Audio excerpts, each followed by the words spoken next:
मांगा मांगा सखी अटल सुहाग आज करवा मैया से। मांगा मांगा सखी अटल सुहाग आज करवा मैया से। हम त मांगा तनी अचर पसार आज करवा मैया से। हम त मांगा तनी अचर पसार आज करवा मैया से। पहले मैं मांगी मैया मांगी के सिंदूरवा हो। पहले मैं मांगी मैया मांगी के सिंदूरवा हो। हरदम बनल रहे सोर हो सिंगार आज करवा मैया से। हरदम बनल रहे सोर हो सिंगार आज करवा मैया से।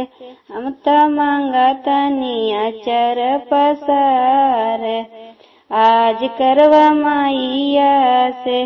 दूसरे में मांगी मैया लाले लाले चूड़िया। दूसरे में मांगी मैया लाले लाले चूड़िया हो। मेहंदी से भरल रहे हथवा हमार आज करवा मैया से। मांगा मांगा सखियाँ चल पसार आज करवा मैया से। तीसरे में मांगी मैया सुखी परिवारवा। तीसरे में मांगी मैया सुखी परिवारवा। हरदम बनल रहे हमरो ससुरार आज करवा मैया। मांगा मांगा सखियाँ चल पसार आज करवा मैया से। हम त मांगा तनी अचल पसार आज करवा मैया से। चौथे में मांगी मैया पाँव के महावर हो। चौथे में मांगी मैया पाँव के महावर।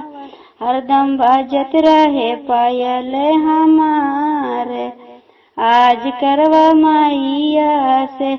हरदम बाजत रहे पायल हमार आज करवा मैया से। मांगा मांगा सखियाँ अटल सुहाग आज करवा मैया से। पचय में मांगी मैया या चल पसार के। पचय में मांगी मैया या चल पसार के। हरदम आनी मोर तीज त्योहार आज करवा मैया से। हरदम पूजी अपन तेज त्योहार आज करवा मैया। मांगा मांगा सखियाँ अटल सुहाग आज करवा मैया से। हम त मांगा तनी अचर पसार आज करवा मैया से। हम त मांगा तनी अचल पसार आज करवा मैया से।